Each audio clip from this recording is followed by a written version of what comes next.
it's Bobbi, your realtor in the kitchen. Listen, I've been having this question asked of me a lot lately.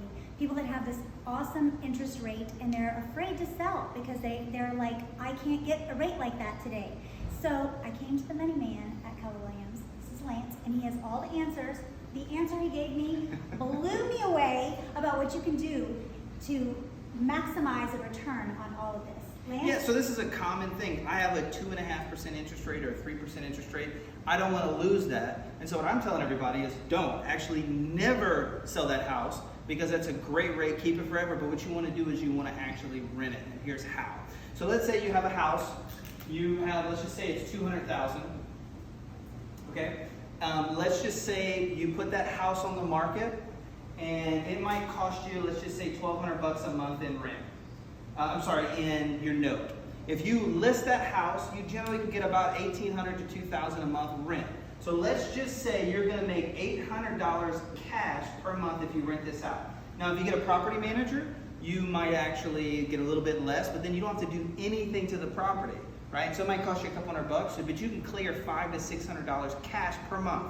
Times 12 months, that's $6,000 a year that you'd make. Now, you might say, Lance, that's all fine and dandy, but it's going to cost me more on the new house. Okay, so let's just say you buy a house. Let's say it's $250,000 because you're going to upgrade a little bit. Houses cost a little bit more. You want something a little nicer, maybe a bigger garage, right? And so you're going to buy this house. This house may cost you, let's just say, $2,000 a month. Actually, it probably won't cost you that much, but let's just say a nice round number, $2,000 a month. Well, it actually doesn't cost you $2,000 a month because you're actually making $800 cash. So your note is actually exactly the same, right? We're going to cross this out, minus $800, and your note is actually, your net is actually $1,200. Now, you might say, okay, great, but I break even. But actually, you don't.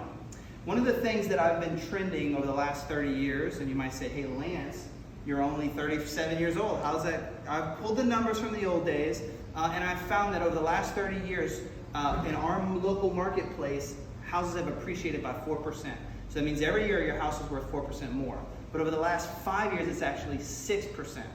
So that means if we average that out, if we take this $200,000 house, in 5 years is going to be worth $250K.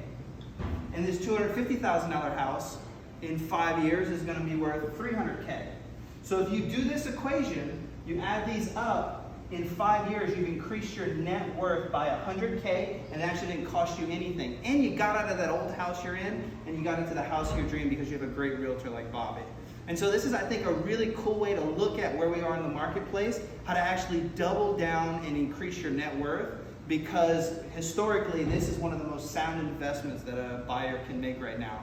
I did this, I'm actually a perfect example. I actually did this in 2001. I bought a house at a great rate, and then I bought a house last year, and my rate was probably double what it is. But what I did is I'm making about $800 a month in profit on my first house. It pays for my second house, but I am doubling down on my equity in both my homes. The bottom line, this tenant pays the bills on the first one. My bills didn't increase on the second one, and one day I'll sell both houses and be rich and famous. There you go. That's how you do it, peeps.